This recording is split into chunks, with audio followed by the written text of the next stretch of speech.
La team ORLM refait le monde avec vous sur Joma TV. Et tout le réseau synchronisé de Joma FM. Aboubacar Condé, Lamine Moniouma Sissé, Sanso Bari, Sekou Keita, Baïla Traoré, Cheikh Sadi Boundoy et Habib Marouane. Vous donne rendez-vous du lundi au vendredi de 17h à 19h dans ORLM. Votre émission de décryptage et débat de Joma Media.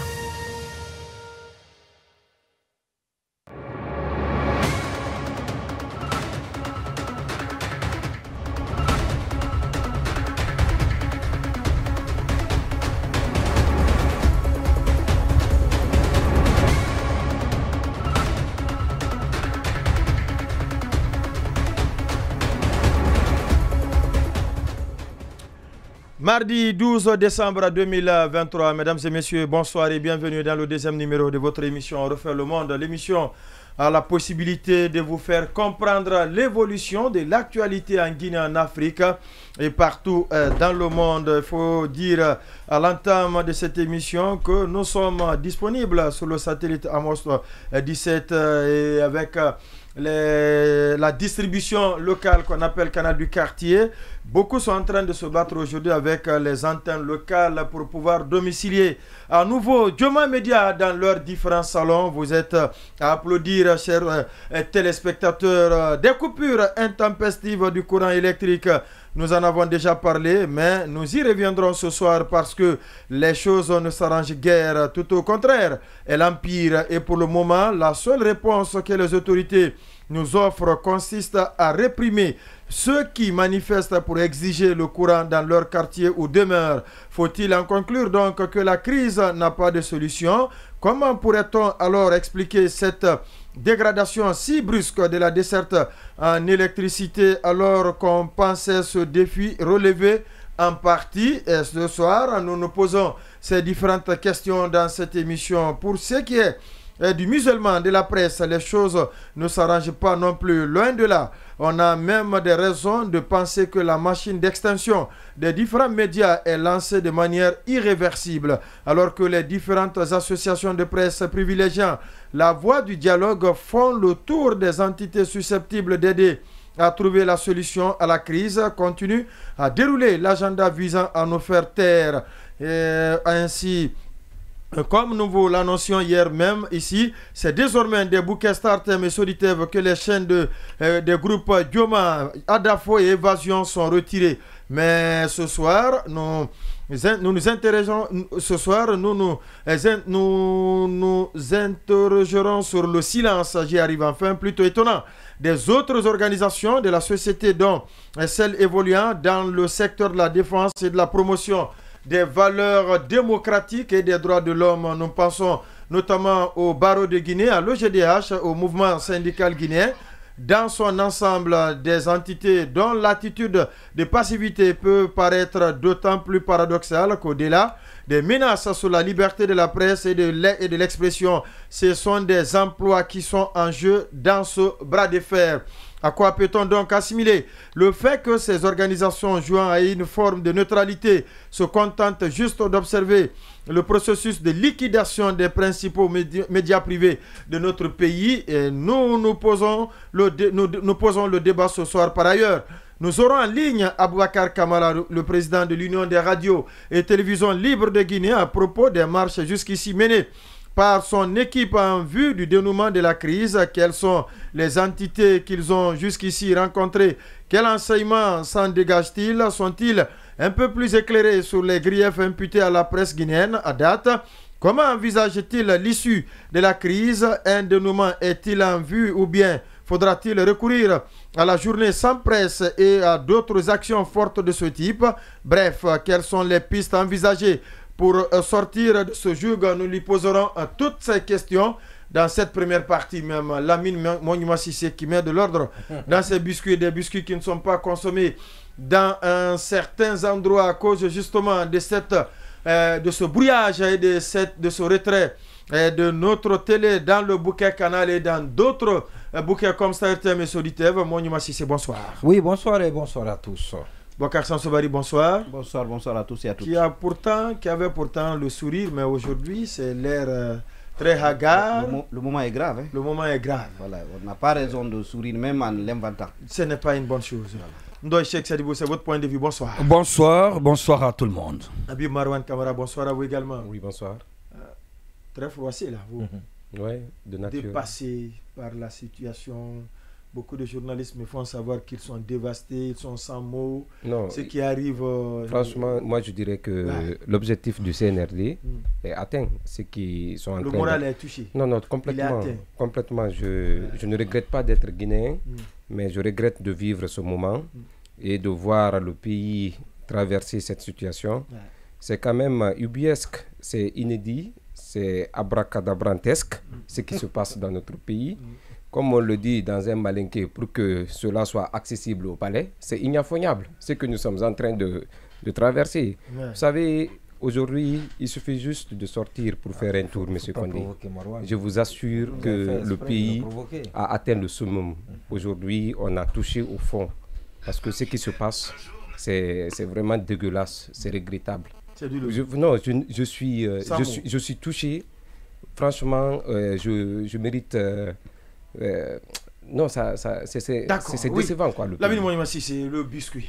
Alors le biscuit, j'ai vu la semaine dernière, je n'étais pas là, le troisième comité de pilotage, la réunion du comité de la troisième réunion, la troisième session du comité de pilotage de la Mamri entendait mobilisation, mobilisation des missions d'appui plutôt, voilà, mission d'appui pour la mobilisation des ressources intérieures. Ouais. Alors donc c'est ça la Mamri qui a été créée, vous vous souvenez, sous le régime Alpha Condé, et c'est bien évidemment sous ce régime-là que la Mamri a commencé sa descente aux enfers.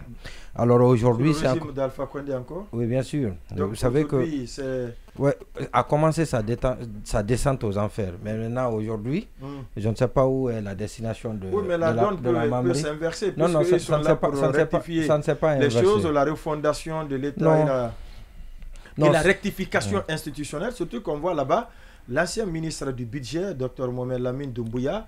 Et quand on voit, comme vous l'avez dit... Mais lui-même, j'ai l'impression qu'il ne comprend plus grand-chose. Maintenant, c'est lui qui avait acheté les pick-up là, un pick-up à 1 milliard et quelques sous Alpha. Ah voilà, mais c'est à cause de ça qu'il a quitté, le ministère du son poste, le ministère du budget. Voilà, donc c'est le recyclage. Voilà, oui, mais quand on le voit là-bas, on a l'impression que tout ce qui était mauvais... Il vient même d'être condamné par le tribunal, par un tribunal français, suite à une plainte déposée contre lui par l'ancien conseiller de Kassori, Ansoumane Kamara, qui a été aussi responsable de la Mamri avant que la Mamri ne déménage à la présidence de la République de Guinée sous la haute autorité du président Alpha Condé. Oui, les travaux sont présidés par le général Amara Kamara. Alors justement, à ce niveau, il y a un petit problème. En tout cas, si on se fonde sur la loi qui régit le fonctionnement de la Mamri, cette loi-là, qui est encore en vigueur à moins que la loi n'ait été modifiée, mais cette loi dit que c'est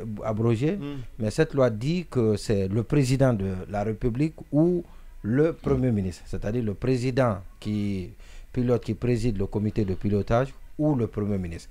Mais vous savez, on a fait un raccourci, j'ai l'impression. Vous savez que c'est, comme vous l'avez dit, attaché à la présidente de la République. Et par conséquent, la tutelle, c'est le secrétariat général qui est le patron de l'administration de la présidence, donc qui gère la Mamri. Mais cette tutelle-là est une tutelle de gestion. Voilà, donc c'est une tutelle de gestion et pour être conforme à la loi, pour être conforme à la loi, il n'a pas été dit que si le président n'est pas absent, la tutelle de gestion qui est le secrétariat général de la présidence de la République devait présider. Donc ça c'est moins important par rapport au fonctionnement, à l'état de mort cérébrale de la Mamri. Et parce qu'il y a des gens qui sont, depuis très longtemps, ils ne sont pas payés. Et d'abord depuis 2021, la Mamri, aucune ligne n'existe dans le budget concernant le fonctionnement de la Mamri. Ça en dit long un peu au discours qu'on entend et tout le souhait qu'on exprime concernant la mobilisation à travers la Mamri. Et l'autre chose, j'ai demandé, mais comment la Mamri fait alors pour fonctionner? La Mamri vit du sointement de ceux qui de ce qu'il y a à la présidence de la République. C'est-à-dire que c'est le budget, de la présidence. Ouais. Quand on est content, on en prend un peu, comme ça se faisait bien évidemment au temps d'Alpha Condé. On en prend un peu, on vous donne pour un peu souffler. Et puis voilà, donc si on n'est pas content, on ferme le robinet. Et aujourd'hui, cette institution... Donc c'est les hommes qu'on entretient et non l'institution. Oui, apparemment, oui. Cette structure qui semblait tout balisée par le passé est en train de mourir de sa belle. J'ai vu ça d'autres fois. Souhaitons que cela soit un départ pour la Mamri, un véritable départ. Vous savez que la Mamri était dans la digitalisation, s'occupait de la digitalisation de toutes les structures de recettes de l'État. Oui. Et donc, ça a été très compliqué parce que parfois aussi, il y a des incompréhensions qu'il a eues entre la Mamri et certaines régies de l'État par rapport à ses prérogatives et autres. Mais bien évidemment, de ces incompréhensions est né le déclin progressif de la Mamri. Et c'est pour ça d'ailleurs que la Mamri, on se souvient de ce lancement qui devait être organisé, cette cérémonie de lancement qui avait été tout bien préparée, qui devait être lancée quelques jours avant la cérémonie de lancement.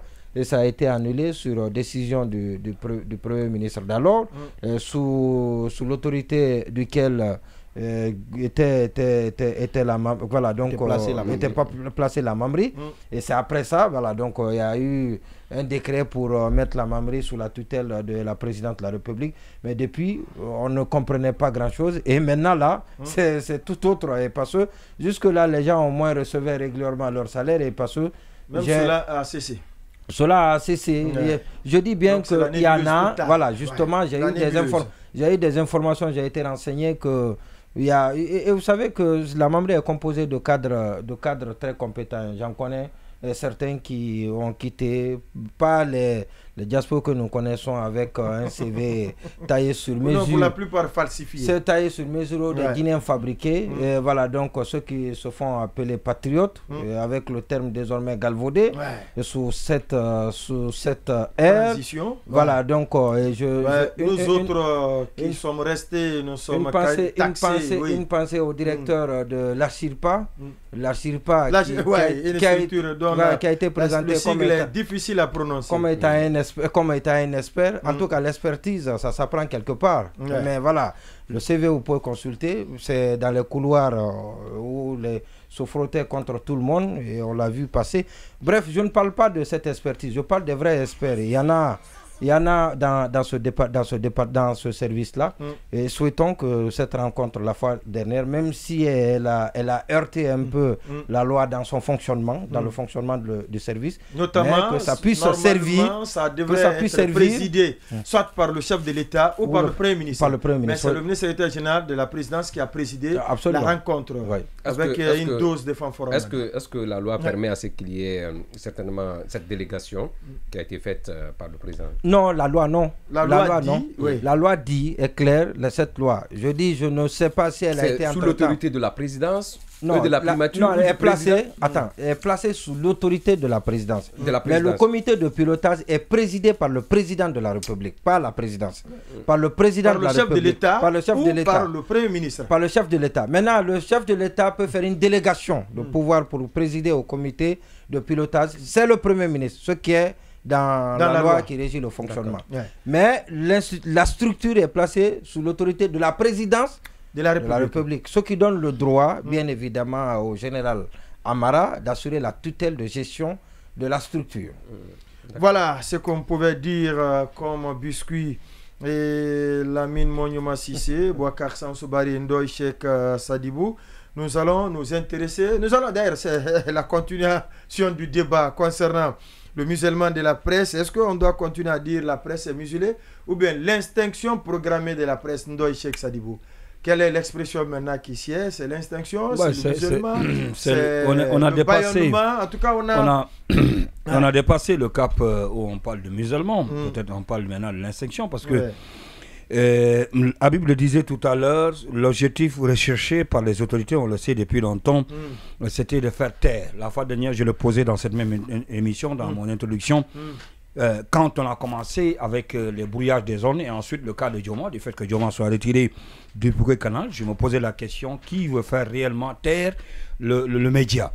Et aujourd'hui, avec tout ce qui se passe, on a, si vous voulez, tout ce qui reste aujourd'hui, peut-être c'est de nous trouver, je ne le souhaite pas, en studio et nous braquer avec des armes. C'est ce qui reste. Parce que tout ce qu'il y avait à faire et à donner comme agitation pour faire taire les médias, c'est fait. Et on a commencé par les brouillages des ondes. Ça n'a pas suffi. D'abord la restriction de l'Internet. Oui, restriction de l'Internet. Ouais. Oui, bon, ça, on peut dire que peut-être c'est... Ah si, ça a un grand impact. Oui, je suis d'accord avec vous. Justement. Mais sauf que, puisqu'on parle de la presse, je suis d'accord avec vous. Oui. Parce que quand on parle de la presse en ligne, quand on parle des médias aujourd'hui avec le numérique, on ne peut pas s'en passer de l'Internet. Exactement. Mais pourquoi je n'ai pas pris l'exemple de l'Internet? Même à la télé, ça ne se fait pas désormais sans Internet. Sans Internet. Alors, je le dis parce que je n'ai pas parlé de l'Internet parce que je me dis là, c'est de façon générale. Je prends particulièrement les aspects qui concernent directement les médias, notamment les brouillages des zones, et ensuite ça ne suffit pas. On passe à l'étape supérieure, c'est de retirer du bouquet canal. Ça n'a pas suffi, on nous retire de notre bouquet de Start Time, hier pendant qu'on était en pleine émission. Et ensuite, il y a l'autre aspect qui que peut-être les autorités vont activer, c'est cette histoire de redevance.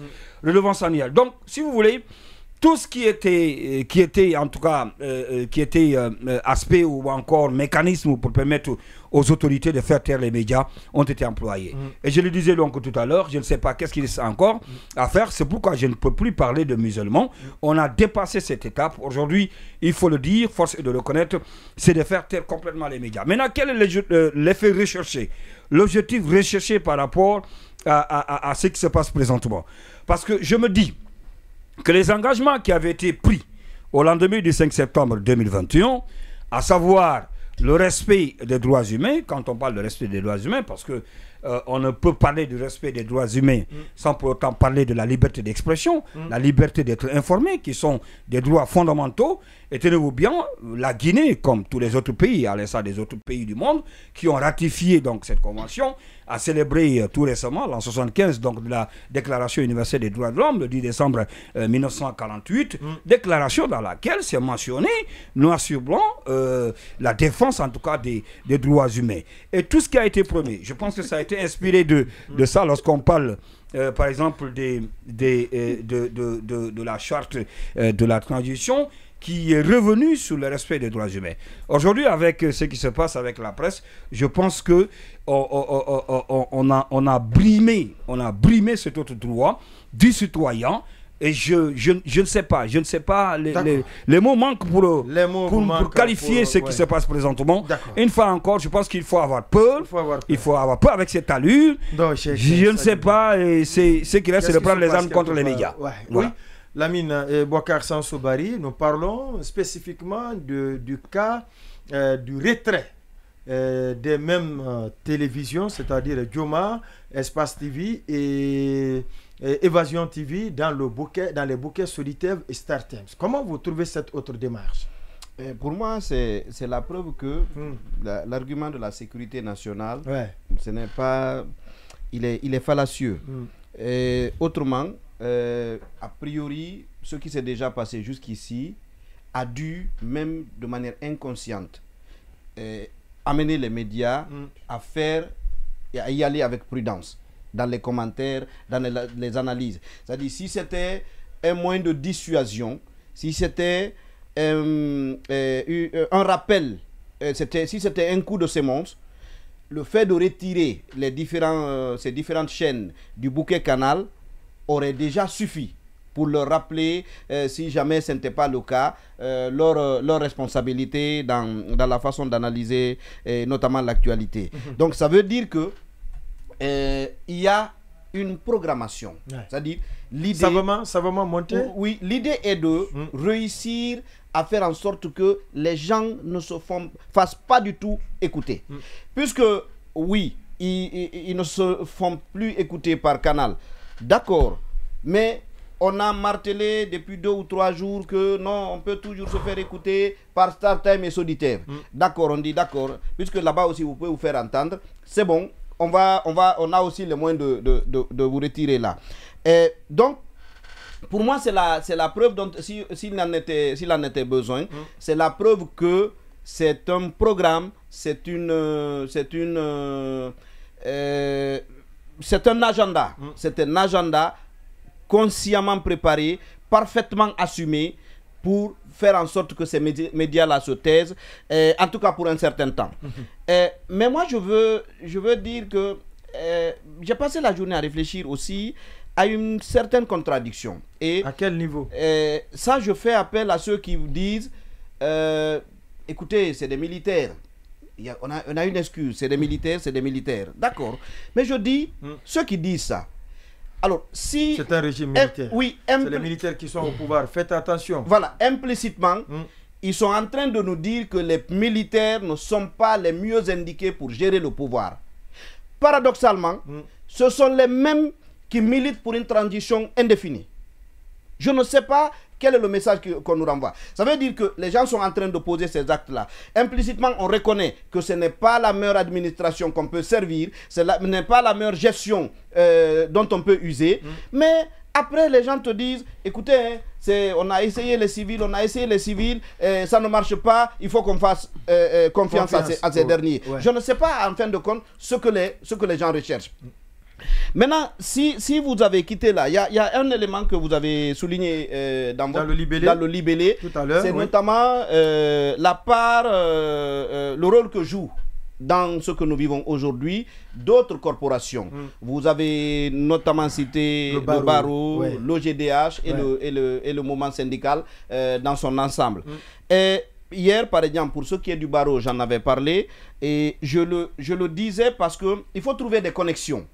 Et a priori, peut-être un cultivateur, je ne sais pas moi, dans le fin fond du pays, pourrait dire qu'il n'est pas directement concerné par ce que nous sommes en train de vivre, même si on peut toujours lui opposer une certaine chose. Mais par exemple, le barreau, c'est connu, le barreau, c'est le gardien des principes démocratiques.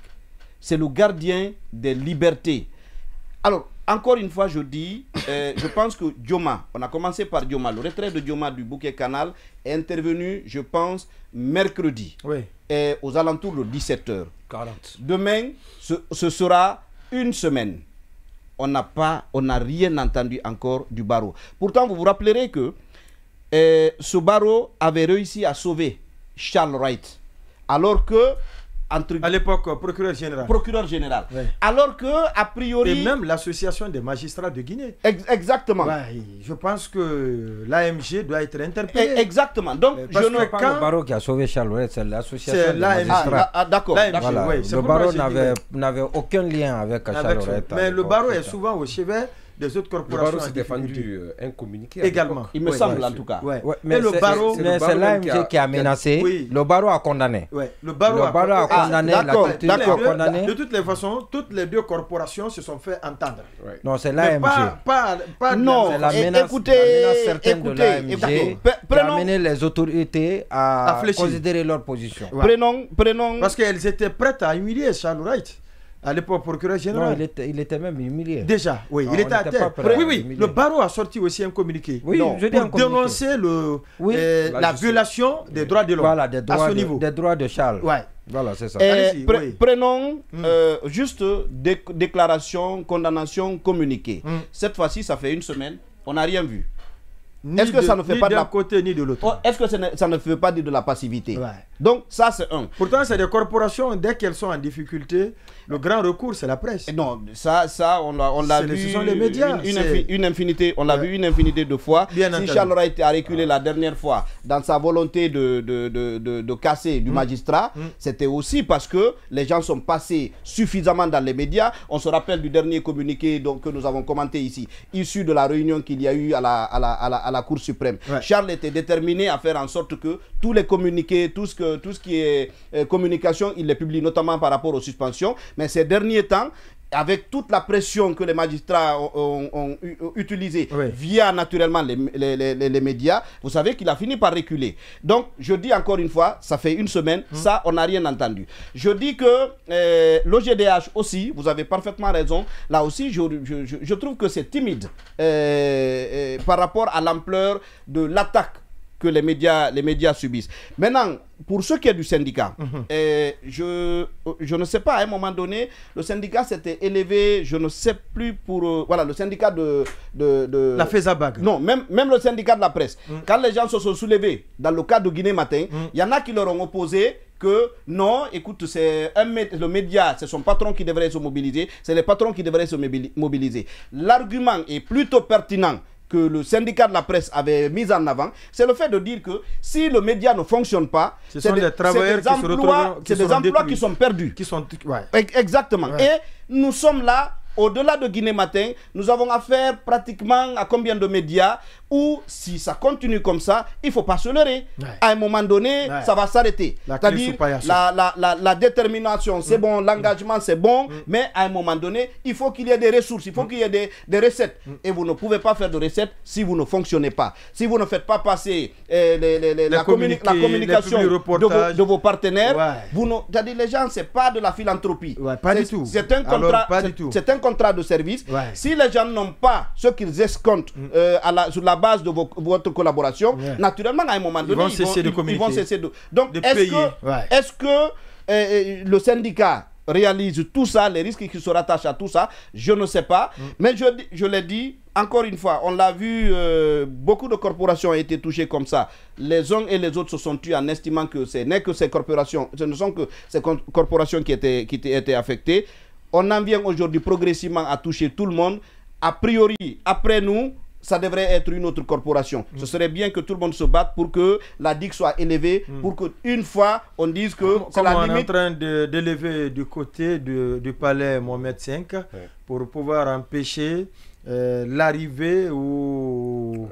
toute volonté d'agression. Exactement. Donc à ce niveau, nous devons aussi nous entourer de grandes digues de protection en tout cas, des uns des autres. C'est ce que j'aurais pensé. Oui, Monument Sissé.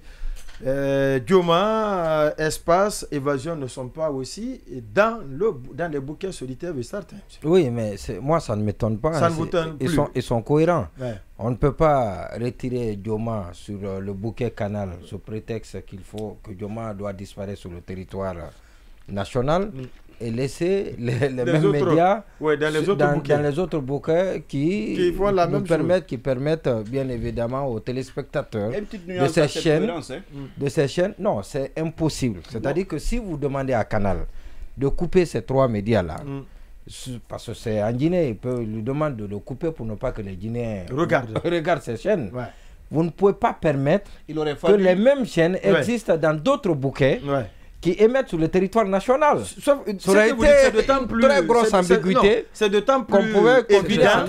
Ça allait même casser le marché du Canal au profit de si ça continuait, Canal allait revenir sur sa décision. Parce que Canal n'aurait pas compris la pertinence. Le même jour. Canal n'aurait pas compris la pertinence de l'argument, des raisons qui ont été invoquées.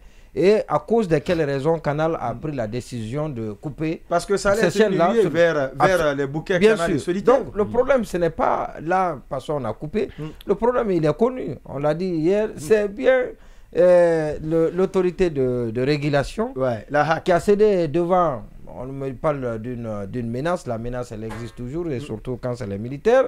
Mais c'est bien évidemment cette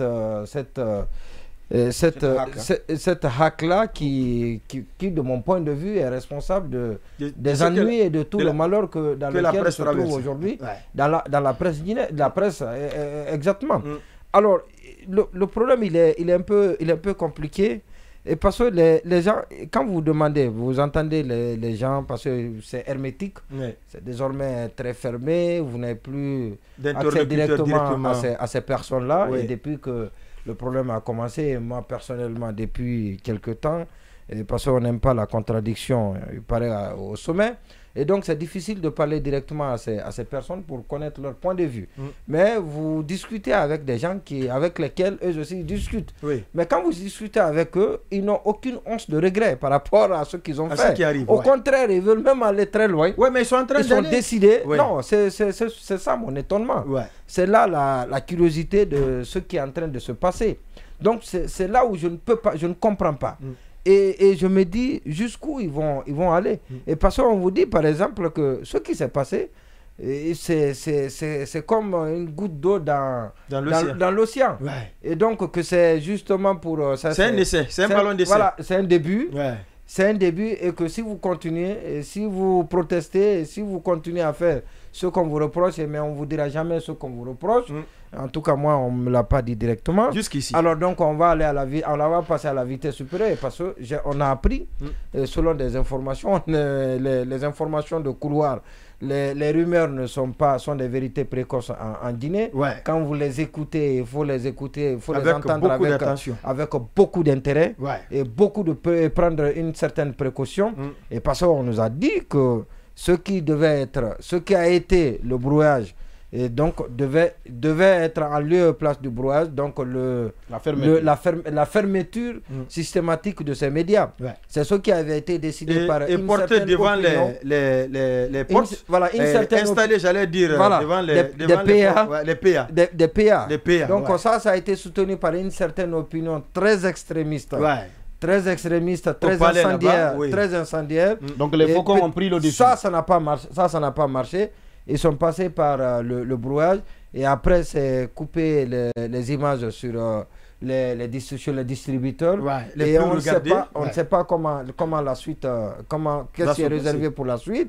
Et parce qu'on nous parle de redevances réclamées, c'est vrai que c'est un devoir pour les médias de payer des redevances. C'est ce que nous disons tous les jours. On demande aux gens de payer leurs impôts. Ouais. Nous aussi, nous ne sommes pas en marge. Mais il y a un contexte économique important que nous connaissons tous. Ouais. Et vous savez, et ce que les gens oublient, par exemple, quand une entreprise ne paye pas ses impôts, mais quand une entreprise ne paye pas ses travailleurs autrement, ce n'est pas pour autant qu'il faut aller fermer l'entreprise parce qu'il y a un manque à gagner pour l'État. Ouais. Et d'abord, l'État sait que cette entreprise ne paiera plus jamais ses impôts, cette entreprise ne paiera plus jamais ses redevances, et en plus, cette entreprise ne pourra plus jamais recruter des Guinéens. Ouais. Et des Guinéens recrutés, c'est des revenus de plus pour l'État. Ouais. Et c'est des charges de moins pour l'État parce que l'État a l'obligation, je dis bien, l'État a l'obligation de créer des conditions, des conditions d'employabilité pour tous les Guinéens. Ouais, sinon, alors, socialement, l'État ne peut pas avoir la quiétude. Mais c'est le rôle régalien. Quand les gens ne sont pas occupés, la quiétude ne sera pas au rendez-vous. Dans les pays normaux, les élections, le choix est fait à l'aune du nombre d'emplois créés. Ouais. Et du revenu, de la qualité de revenu aussi. Des citoyens qui est passé de la classe de la basse à la classe moyenne. C'est ça, et inversement. Voilà, et de la classe moyenne à une classe un peu plus élevée. C'est ça dans les États normaux. Je ne parle pas de nos États, mais c'est ça dans les États normaux. Oui. Alors donc je dis bien, de toutes les façons, tout État a pour souci, normalement, en principe, parce qu'il faut avoir peur des convulsions sociales. Quand les gens ne sont pas employés, quand les revenus sont faibles, et forcément la paupérisation s'aggrave, donc les gens deviennent beaucoup plus pauvres. Et quand les gens sont pauvres, ils sont déboussolés, ils n'ont plus de réserve. Ouais. Et donc c'est des convulsions sociales et c'est ce qu'il faut éviter pour tout État. Ouais. Qu'il soit un État démocratique ou un État autoritaire.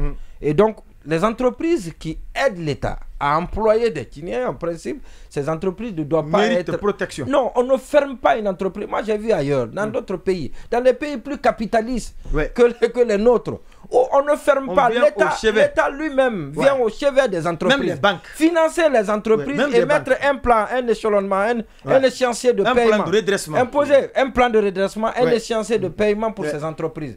Mais si vous venez fermer ces entreprises... Vous créez les conditions d'extinction. Oui, mais c'est-à-dire que c'est incompatible, c'est incompréhensible, cette attitude et cette volonté de... Parce que ça, on ne peut pas me convaincre que c'est contre la sécurité, c'est pour la sécurité nationale. Je ne sais pas quel est encore... Des raisons de sécurité nationale constitutifs à l'atteinte à la sécurité de l'État. Et donc, c'est vraiment un problème. Il faut... Ça échappe à toute grille normale de lecture de l'actualité. Donc il faut attendre pour Alpha savoir. Omar Diallo, le directeur régional de l'AB, envoie sa part de contribution et il nous dit ceci. Et ce monde et ses contrastes. Le musellement de la presse prouve les carences du CNRD et de son gouvernement. Leurs manœuvres machiavéliques ne les mèneront qu'à la dégringolade. Un pouvoir en perte de vitesse, arrogant et même brigand, n'a de mérite à vendre que des méthodes attentatoires aux libertés publiques. Seuls les pouvoirs aux agendas cachés et hostiles aux critiques agissent comme le nôtre. L'extinction des médias ne réussira pas, n'en déplaise aux prédateurs médiatiques et de la liberté de la presse et d'expression. Signé Alpha Omar Diallo. Depuis l'AB, oui, Habib Marwan, hier on commentait l'angle lié à la HAC, à l'attitude des commissaires de la HAC et de son président. Aujourd'hui, c'est une autre décision qui tombe. Qui sait, demain, c'est une autre décision qui tombera qui, à ma foi, ne peut plus surprendre. Qu'on ne sorte de ce plateau. En tout cas, je ne pense plus qu'une autre décision soit prise qui peut surprendre à ce stade. Oui, le pouvoir est désormais sans limite. Il n'y a plus de règles, il n'y a plus de méthode. La seule méthode aujourd'hui que le pouvoir utilise pour certainement s'imposer, c'est de procéder à cette forme de brutalité, mais surtout à cette forme d'animosité. Parce que la méthode qui est utilisée, c'est une méthode animale, elle est sauvage et puis elle est barbare. Ouais. Donc il faut s'appuyer sur ces deux expressions, sauvage et barbare, pour un peu expliquer la situation que nous traversions. Mais ce qui est quand même intéressant, je ne sais pas par où commencer. S'il faut d'abord entamer avec le retrait qui est devenu continu, ou s'il faut parler du manque de soutien que traverse, du manque de soutien vis-à-vis de la corporation. Je commencerai par dire ceci. Vous savez, la défense des intérêts et l'esprit corporatiste aujourd'hui l'ont emporté sur ce que je pourrais appeler le devoir patriotique et le sens républicain. C'est dommage qu'aujourd'hui, quand un secteur ou une corporation est touchée, c'est elle seule qui se défend, et elle se défend tant bien que mal. Ouais. Malheureusement, depuis pratiquement un certain temps, on vit cette réalité, et la presse aujourd'hui fait les frais du fait qu'elle soit seule dans ce combat. On est dans une tempête parce que la question de l'entame, c'était de savoir est-ce que c'est une extinction ou un musulman. C'est une tempête en un mot. La presse traverse une période de tempête. Et cette tempête, il faudrait qu'elle soit seule à mener le combat. Donc face à la tempête, il faut mener seul le combat. Je pense qu'il n'est pas intelligent ou certainement qu'on puisse crier à l'abandon. Ce qui est sûr, on doit prendre notre destin avec les deux mains. En faisant quoi? En se serrant les coudes, en renforçant l'unité. Voilà. Parce que ce que je regrette aujourd'hui, c'est ce manque de langage commun entre nous-mêmes. Vous avez vu ce qui s'est passé par rapport à la journée sans presse. On pensait que c'était la méthode la plus appropriée pour pouvoir contraindre les autorités et une façon pour nous faire entendre de façon la manière la plus élevée. Mais malheureusement, il y a eu divorce dans la méthode, même si l'objectif recherché reste toujours le même, c'est de sortir la presse dans cette difficulté et dans cette précarité. Mais il faut voir loin. Vous savez, moi, je ne porterai jamais la responsabilité à une autre corporation. Le barreau peut naturellement, c'est de bon sens, mais surtout c'est un devoir patriotique, comme je le disais tout à l'heure, et cela se résume par ce qu'on pourra appeler un peu plus loin du sens républicain, de venir en aide ou de dénoncer par principe ce qu'aujourd'hui la presse traverse. Mais si elle ne le fait pas, si il ne le fait pas, j'allais dire, ce n'est pas un problème. Vous savez, on dit à chacun son tour chez le coiffeur. Oui. Aujourd'hui, c'est la presse qui est chez le coiffeur. On nous rase avec n'importe quelle autre lame. On ne sait pas si c'est avec le couteau, si c'est avec les ciseaux. Mais avant d'occuper cette place, il y a eu d'autres personnes, c'était les politiques qui étaient chez le coiffeur. On a observé... C'était le FNDC d'abord. Oui, la structure a été dissoute. La structure, on a dit non. Ses membres arrêtés, jetés en prison. Oui, on a trouvé l'excuse pour dire que non, ils en faisaient de trop. Malheureusement, aujourd'hui, la presse, qui est le seul la même bouclier aussi que la presse en fait de trop. Voilà, justement, le seul bouclier qui nous reste aujourd'hui, ce bouclier est atteint.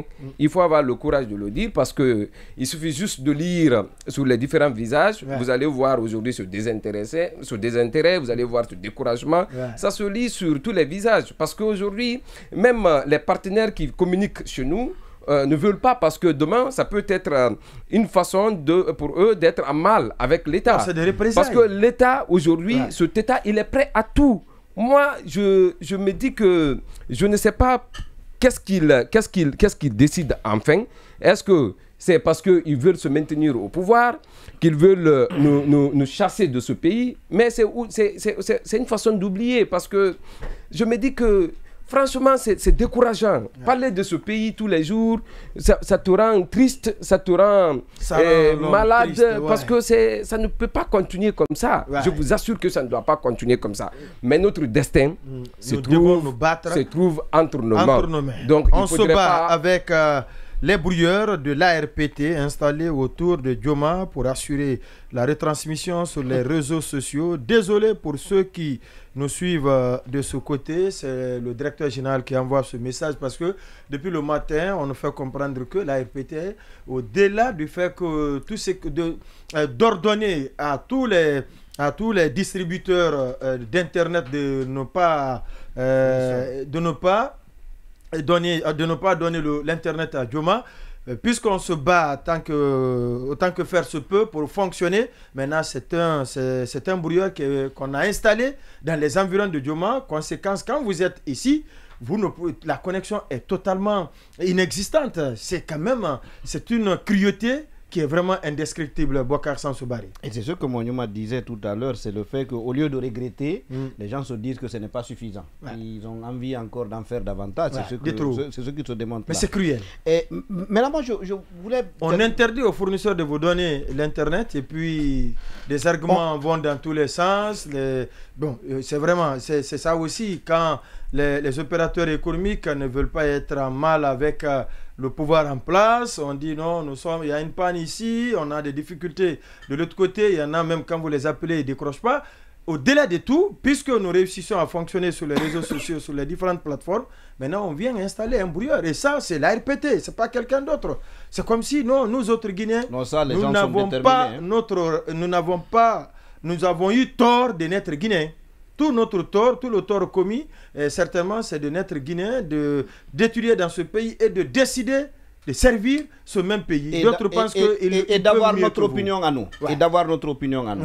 Alors, moi, je suis en train de me demander aussi, une des raisons, c'est est-ce que ce ne serait pas parce que ces derniers temps, les médias, peut-être naïvement, on a entendu sur les plateaux que le seul rempart qui reste, ce sont les médias, c'est la presse. Est-ce que finalement, ce n'est pas ça qui a titillé les gens en se disant donc il ne reste que ces gens-là, il faut qu'on s'en occupe. Et maintenant, je disais tout à l'heure par rapport à ce que Monyuma disait, j'ai deux choses à dire par rapport à ça. La première chose, c'est la cohérence dans les prises de décision des autorités, notamment pour ce qui est du retrait des différentes chaînes, des différents distributeurs. Et moi je dis oui. En principe, je suis d'accord, de manière globale, il y a une certaine cohérence. Mais je dis, on peut apporter un bémol à cette cohérence, parce que si c'était cohérent, les gens ne devaient pas attendre de nous qu'on dise que nous sommes disponibles à gauche, nous sommes disponibles à droite. Ils auraient pu intégrer ça dans le communiqué initial qui a été fait. Ils auraient pu directement dire sont retirés du bouquet Canal, des bouquets Canal, StarTime et Soditiv. Ça veut dire que ça obéit quand même par tâtonnement.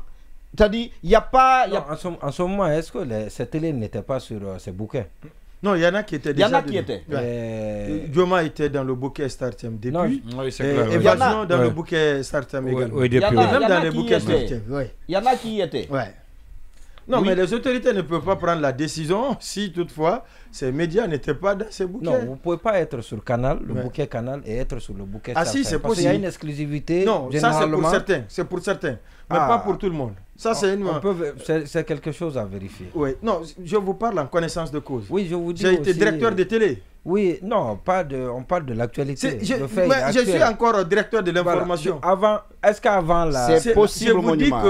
Ça se fait, c'est possible. Comme le directeur nous écoute... Je parle en connaissance de cause, étant directeur de l'information et pour avoir été dans les clauses contractuelles généralement proposées par Canal...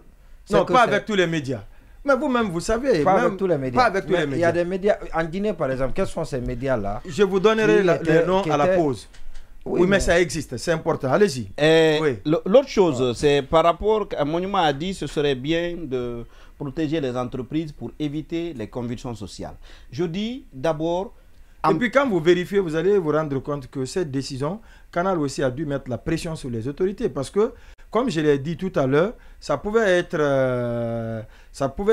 affecter, entamer leur marché. Parce que les gens allaient tout de suite basculer. Ce serait de la concurrence déloyale. Parce que beaucoup allaient faire recours aux autres distributeurs, comme Solitev, comme certains. Surtout que les mêmes médias sont dans le bouquet Canal. Donc sont dans ces bouquets. Donc c'est une cohérence provoquée. Ouais. Justement, allez-y. Alors, par rapport à la... Monument disait qu'il faudrait protéger les entreprises pour sauver des emplois et ainsi éviter des convulsions sociales. Je dis deux choses. La première, c'est que, en principe, on ne doit pas protéger les entreprises pour éviter des convulsions sociales. Parce que ça, c'est l'attitude défensive. Ouais. Non, plutôt, vous devez... C'est votre rôle. Écoutez... Ces ressources dont usent les autorités, c'est des ressources collectées par la Guinée, par les Guinéens. Il y a eu un contrat qui ne dit pas son nom entre les citoyens et ceux qui gèrent. Ouais. C'est-à-dire, toutes les ressources... Vous gérez la chose publique, vous ne voulez pas qu'on en parle. C'est-à-dire, on leur a confié la gestion pour faire en sorte que... Ils se sont accaparés de la gestion. Non, attention, je suis d'accord. Oui. Je suis d'accord. Non, je suis parfaitement d'accord. Ouais. Mais attention, quand le ministre de la Défense disait à la délégation de la CEDEAO qu'ils sont légitimes, il faisait appel à quoi? Il parlait des manifestants, de ceux qui ont envahi la rue pour les acclamer. Oui. Donc, si on parle de ça, ils avaient reçu par l'onction populaire et c'était une façon de leur confier la responsabilité d'utiliser les ressources collectées par tout le monde pour... Convenablement. Exactement, pour faire en sorte que un certain nombre de Guinéens, notamment ceux qui sont employés là, que les gens continuent à être employés, continuent à être payés. Ce n'est pas un cadeau. Ce n'est pas un cadeau. C'est avec ce propos, on va aller à la pause. Je suis en phase avec Monument Cissé. Trop d'impôts tue l'impôt. Dans les autres pays, les entreprises créatrices de valeur ajoutée sont reines. Il faut craindre le pire pour la presse. Le motif de sécurité nationale invoqué est gravissime. Il peut être déclencheur de toutes sortes de bavures. Invoquons le nom d'Allah. On va à la pause. À la reprise, on va appeler bien entendu Aboubacar Kamara. Il est le président de l'Union des radios et télévisions libres de Guinée. Avec lui, on reviendra sur les démarches menées par les associations de presse pour aller vers un dénouement de cette crise. A tout à l'heure. La team ORLM refait le monde avec vous sur Joma TV. Et tout le réseau synchronisé de Joma FM. Aboubacar Condé, Lamine Monument Cissé, Sanso Bari, Sekou Keïta, Baïla Traoré, Cheikh Sadi Boundoy et Habib Marouane vous donnent rendez-vous du lundi au vendredi de 17h à 19h dans ORLM, votre émission de décryptage et débat de Joma Media.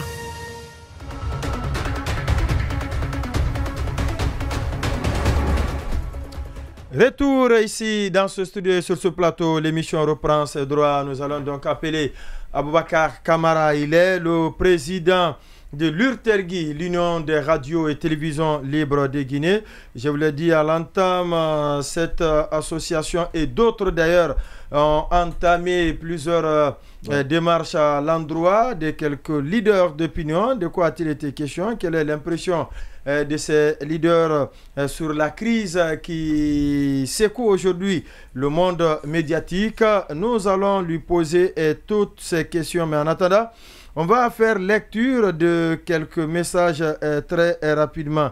Il y a ce tout premier d'ailleurs il nous dit ceci.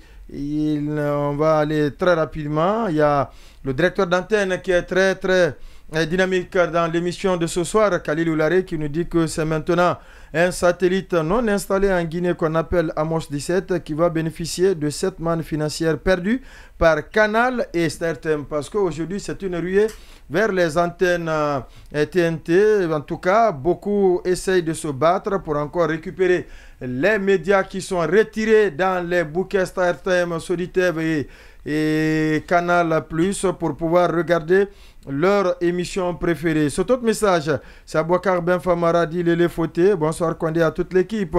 Les hommes peuvent échouer, mais un peuple uni et soudé ne pourra jamais échouer.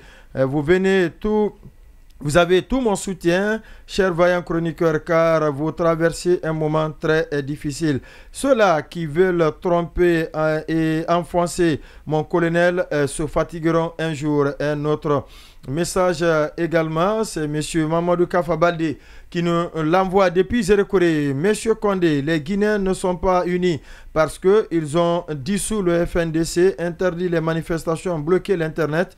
Et maintenant, c'est la presse. Bientôt, ils diront tous ceux qui ne sont pas avec eux ne seront plus fonctionnaires. C'est Mamadou Kafabalde qui nous envoie donc ce message. Abou Poutine Banko nous dit ceci: vous avez tout mon soutien. Si vous avez un moment difficile, ne blâmez pas la vie, vous êtes juste en train de devenir plus fort. Le paradoxe, c'est de couper les chaînes qui assurent le service public d'information et penser que la RTG peut assurer cette relève. Notre message également, c'est Koudonzo. Et le pneumatique depuis Caporo, lui, il nous dit ceci. Bonsoir les grands journalistes. Après avoir un quartier, le PDG de Dioma Media, voilà encore que on veut anéantir son entreprise qui est Dioma Media. Voilà pourquoi c'est important de chercher la bénédiction des parents et des bonnes personnes. Inch'Allah, par la grâce de Dieu, vous serez toujours le numéro 1 des médias proches de la population et nous serons fidèles à vous. Le gouvernement doit savoir que toute chose a une fin. Force donc à vous, Dioma Media. Un autre message, tous les réseaux synchronisés de Dioma en région sont en train de nous relayer. Et en ce moment même, est-ce qu'il est déjà en ligne, Abouakar Kamara? On me fait un signe que le président de l'Union des radios libres et télévision de Guinée est en ligne, Abouakar Kamara. Je rappelle qu'ils ont entrepris une démarche auprès de certains leaders d'opinion. Ils ont rencontré plusieurs personnalités du pays, des personnalités morales. De quoi a-t-il été question? Quel est aujourd'hui leur engagement à nous aider à nous sortir de ce bourbier? Nous allons donc partir sur le terrain pour prendre dans cette émission Aboubacar Kamara. On refait le monde, l'invité. Aboubacar Kamara, bonsoir. Bonsoir M. Kondé, bonsoir à toute l'équipe. Merci d'avoir accepté notre invitation. Je rappelle que vous êtes le président de l'Union des radios et télévisions libres de Guinée. Alors, hier, c'était la journée sans presse qui devrait avoir lieu au cours d'une longue réunion. La décision finalement a été prise de reporter cette action des médias du pays. Depuis, vous avez entrepris une série de démarches. Dites-nous quelles sont les personnalités qui sont rencontrées jusqu'ici. Merci beaucoup pour cette invitation. Effectivement, nous avons donc, depuis avant-hier, décidé d'aller vers les autorités, amorcer les chantiers, si vous voulez, de négociation en vue de trouver de manière la plus idoine possible une issue favorable à cette crise aujourd'hui qui n'a fait que trop durer. Parce que, vous savez, dans cette position de couper ou ne pas couper les médias d'un côté, de l'autre côté, les gouvernants, je pense qu'à l'issue, c'est-à-dire à l'issue et à l'issue finale, aucune des deux entités ne peut gagner et ça va être également au détriment du peuple du Guinée. Donc, c'est connaissant toutes ces réalités et avec comme fond d'appui cette lettre de la HAC déjà qui continue à résonner parce que nous avons constaté que la société Star Times également s'est alignée sur la même ligne que Canal Plus Horizon et a aussi mentionné que la société qu'elle a été saisie par les autorités sur cette question de sécurité nationale. Donc, on s'est dit en tant qu'association qu'il était important pour nous d'amorcer un certain nombre de procédés. Et c'est ainsi que nous avons, en premier ressort, essayé d'aller rencontrer la haute autorité de la communication, qui est une instance de tutelle, et qui est justement à l'origine de ces différentes lettres qui ont été envoyées à ces différentes sociétés. Nonobstant le fait que depuis le 24 novembre dernier, nous avons le brouillage systématique de plusieurs radios de la place. Donc à cela s'ajoute justement ce retrait dans les bouquets des sociétés de distribution d'image.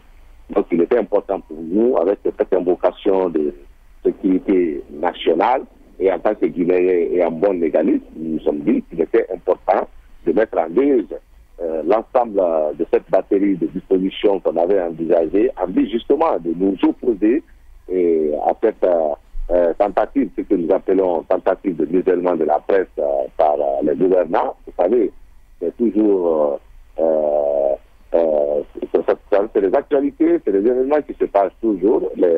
Il faut dire que les dirigeants, à des moments donnés, peuvent tenter, et donc peuvent tenter d'avoir une certaine mise sur la presse en vue de contrôler, si vous voulez, certaines directives.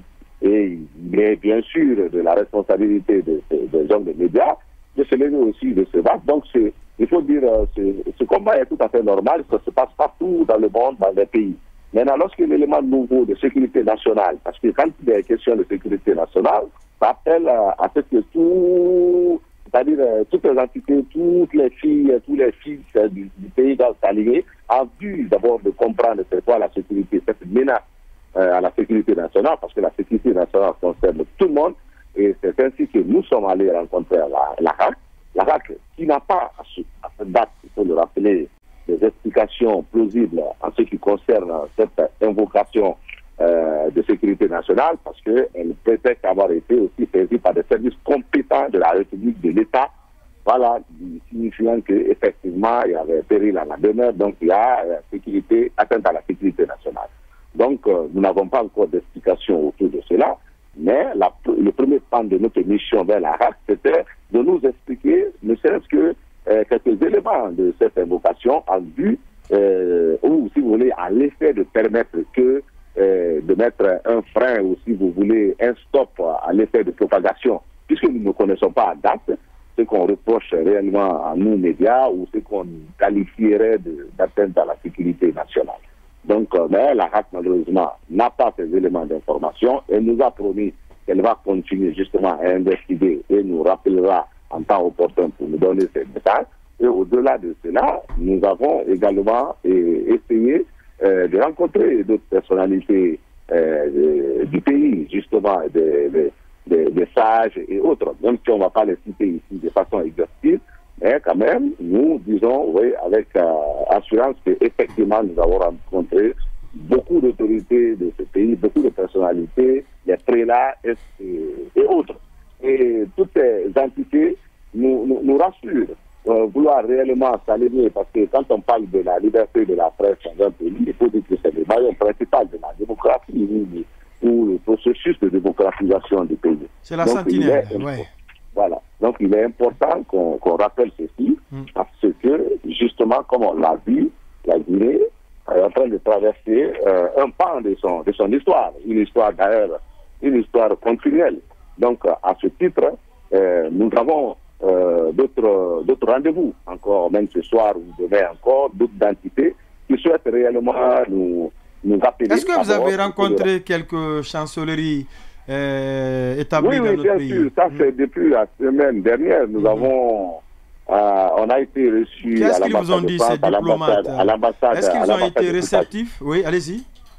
Oui, on a été reçus à l'ambassade de France, à l'ambassade des États-Unis, également également. Il faut dire que ces représentations diplomatiques ont été très réceptives, justement, à ces questions. Parce que, vous savez, quand on parle de questions de liberté de la presse, de liberté d'opinion, attenter à ces libertés, c'est quand même des cas qui ne peuvent pas passer inaperçus au vu justement de ces grandes démocraties. Vous prenez les États-Unis, vous prenez la France, voilà, c'est des pays de liberté. Donc ça voudrait dire tout simplement, et effectivement, ces représentations ont été attentives justement à tout ce que nous avons eu à donner comme information, parce qu'elles avaient pour vocation de nous expliquer puisque nous étions demandeurs de ces rendez-vous. D'ailleurs, nous disons jusqu'à preuve du contraire, jusqu'à maintenant, que nous sommes demandeurs de ce dialogue avec l'État, même si les portes nous ont permis aujourd'hui. On n'a pas de répondant direct du côté de l'exécutif, du gouvernement. Ouais. Voilà, de l'exécutif, on n'est pas du tout, on n'est pas écouté à ce niveau, on n'a pas de répondant. Et nous avons dit partout que nous sommes demandeurs de ce dialogue, parce que nous voulons comprendre justement les contours de cette invocation. Et nous voulons, comme on l'a dit, nous sommes des Guinéens, nous ne voulons pas que ce pays brûle. Nous voulons nous inscrire dans une dynamique d'aider ce pays, comme on est en train de le faire tous les jours, à travers l'information, la sensibilisation, l'éducation que nous faisons à l'endroit des populations, mais il peut arriver justement que dans le travail, aucune œuvre humaine n'est pas faite. Et ça, c'est-à-dire qu'aucune entité humaine ne peut faire exception à cette règle divine. Bien entendu. Donc aujourd'hui, voilà, nous ne sommes pas coupés, nous ne sommes pas fermés à ces négociations. D'ailleurs, c'est pourquoi nous avons mis, si vous voulez, un sursis à l'ensemble, comment dirais-je, des dispositions qu'on avait envisagées justement en vue de riposter face à ce qu'on a considéré comme atteinte à la liberté de la presse, à la liberté d'opinion. Donc nous continuons de dire, et nous tendons aussi les oreilles, parce qu'il faut le dire, les entités que nous avons rencontrées nous ont non seulement manifesté leur ferme volonté de nous aider dans le passé, de œuvrer à ce que gouvernants et gouvernés, c'est-à-dire la presse, nous puissions être autour de la table pour discuter, mais ils nous ont demandé tout simplement de aussi passer le message à nos confrères pour que, en ces moments très difficiles, en ces moments sensibles, pour que chacun de son côté puisse mettre la balle à terre, afin que justement nous puissions amorcer ce dialogue. Il y a un dialogue peut-être qui peut même aboutir à plusieurs autres résolutions entre gouvernants, gouvernés, mais aussi entre gouvernants et presse, parce que, comme on l'a dit, on ne peut pas faire sans cette transition dans la presse, et la presse aussi, avec son existence en ce moment précis en Guinée, ne peut pas exister sans cette transition. Donc on est obligé d'aller ensemble, et c'est pourquoi d'ailleurs, je profite de l'occasion aussi pour réitérer cela. Il faudrait que nous puissions permettre à ces commissions, et au-delà de ça, nous avons même des bonnes volontés qui nous ont appelés, qui ont envie aujourd'hui d'être des médiateurs à part entière, est-ce que vous comprenez, dans cette crise. Et aujourd'hui, on a plus de 2 ou 3 personnalités qui nous ont appelés pour nous dire qu'elles sont aussi en train d'œuvrer à ce que, de l'autre côté, le gouvernement accepte une médiation entre les médias, parce que véritablement, il y a une crise, et l'exécutif. Donc, nous avons répondu à ces personnalités aussi que nos portes ne sont pas fermées. Nous sommes preneurs, parce que d'ailleurs, nous sommes demandeurs de ce dialogue. Donc, nous restons à l'écoute.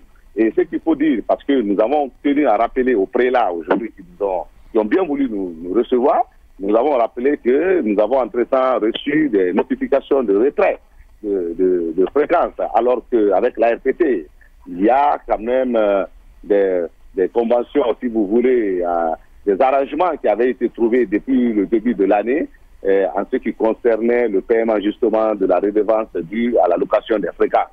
Donc aujourd'hui, il ne faudrait pas que dans la foulée des mesures allant dans le sens justement de contraindre ces médias à la fermeture viennent des entités. Alors que, comme vous devez le savoir, les médias, au-delà, il n'y a pas trop de différence entre Joma TV, Joma FM et la RTV, parce que nous jouons le même travail. D'ailleurs, il n'y a pas de différence entre les journalistes.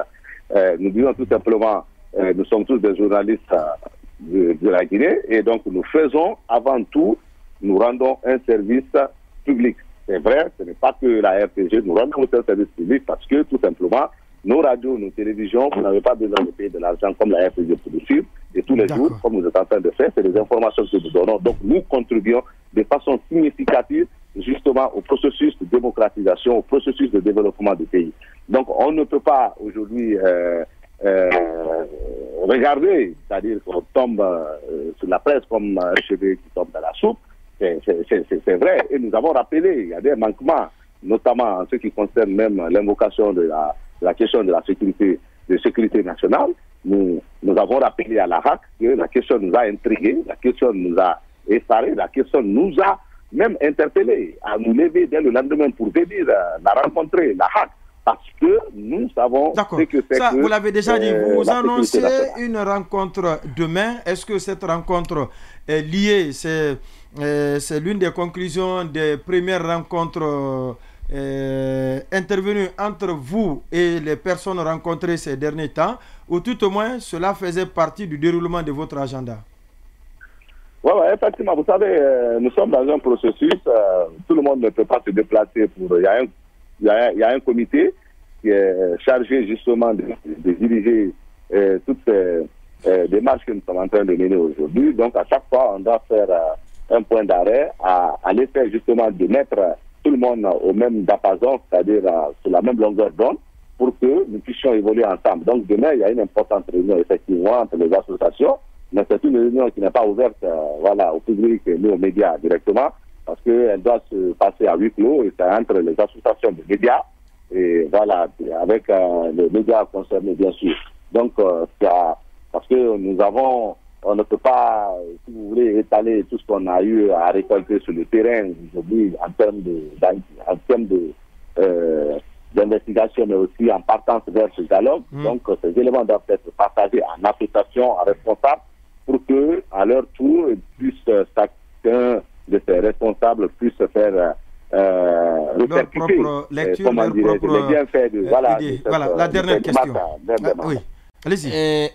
Monsieur Camara, vous dites que vous avez approché la HAC notamment pour comprendre quels sont les motifs des agissements, des actes posés dernièrement contre... Pardon, je n'ai pas bien compris la question. Je dis... Oui. Vous avez approché la HAC pour essayer de comprendre quels sont les motifs des actes qui ont été posés ces derniers temps contre les médias. On vous dit qu'on ne sait pas. Est-ce que de ce côté, à partir du moment où vous avez fait cette déclaration, est-ce que la HAC peut faire partie de la solution?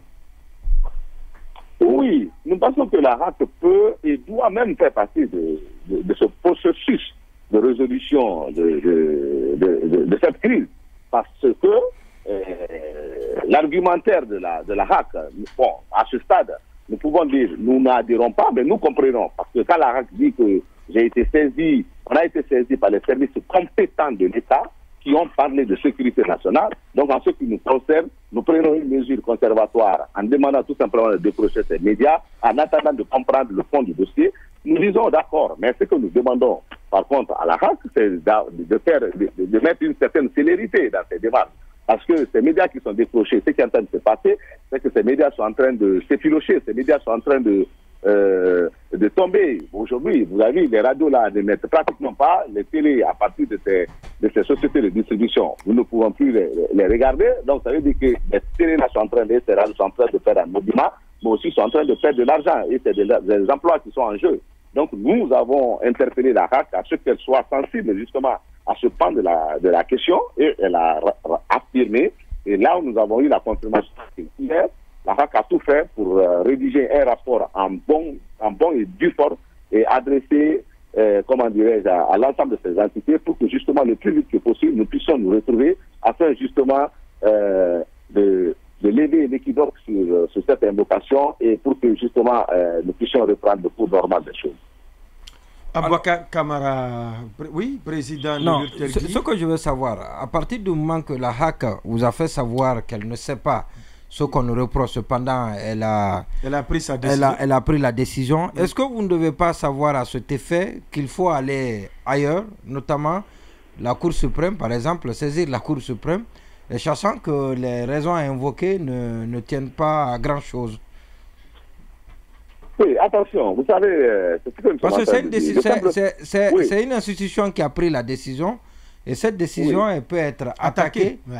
Et voilà, et c'est à la Cour suprême où on peut demander à l'institution de revenir, ou on peut annuler la décision de l'institution. Oui, la HAC le sait, nous l'avons débattu hier, et elle a même réitéré qu'elle sait que tous ces actes sont susceptibles de recours.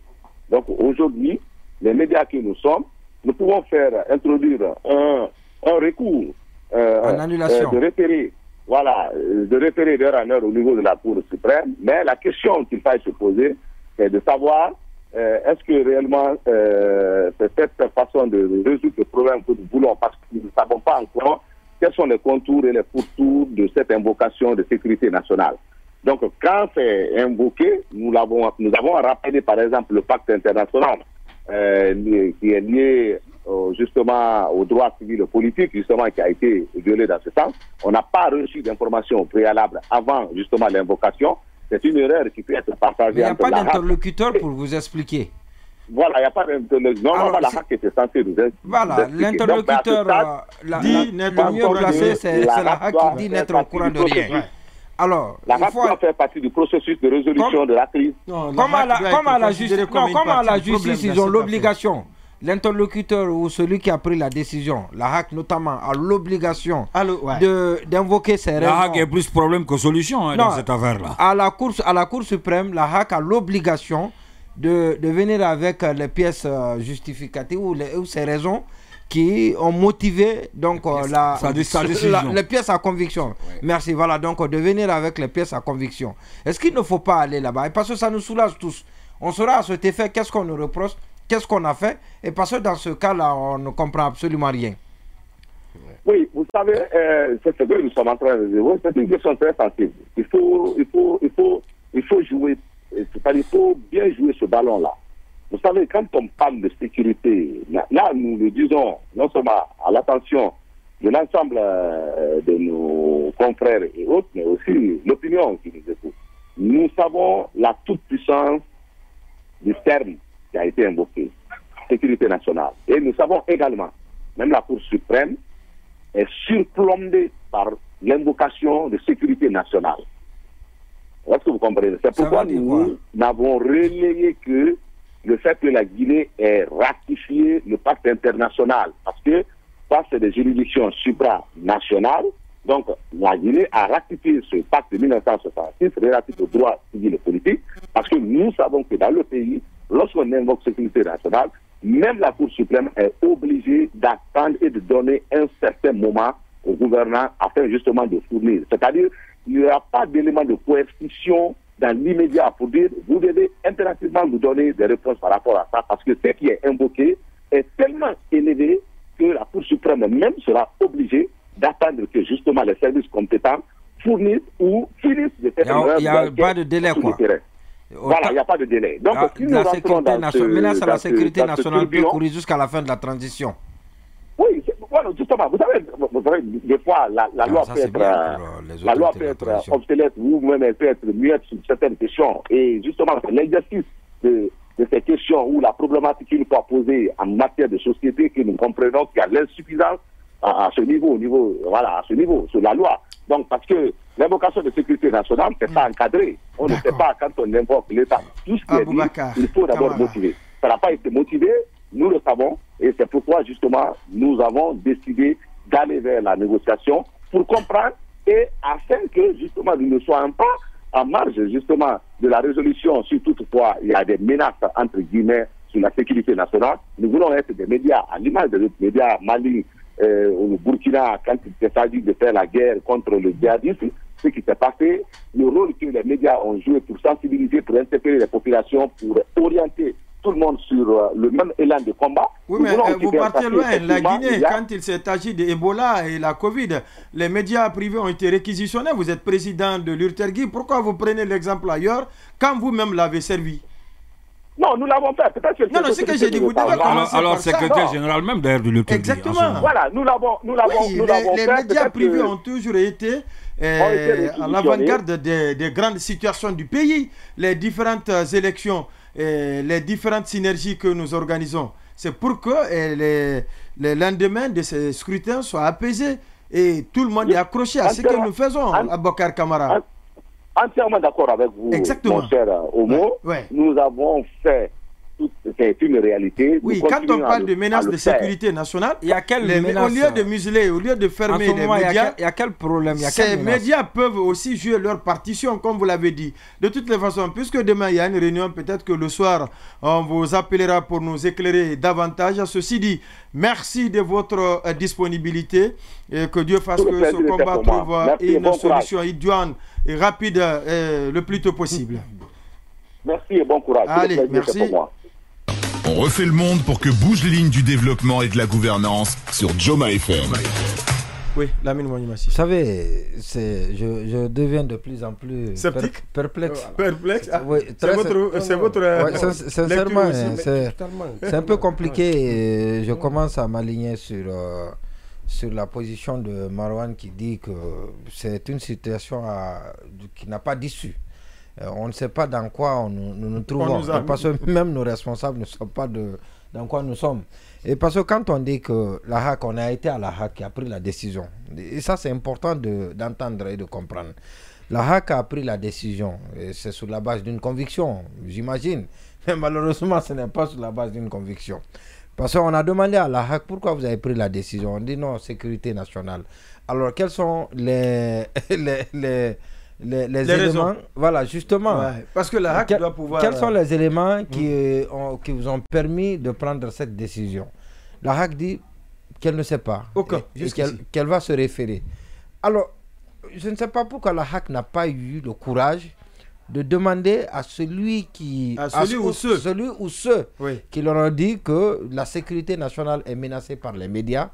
Et par conséquent, qu'il fallait prendre la décision, la HAC ne leur a pas demandé c'est quoi les éléments. Et parce que c'est du rôle de la... Je l'ai toujours dit, quand on convoquait les journalistes pour aller là, j'ai dit ici dans une des émissions que moi je ne vais pas pour assister à des bavardages inutiles.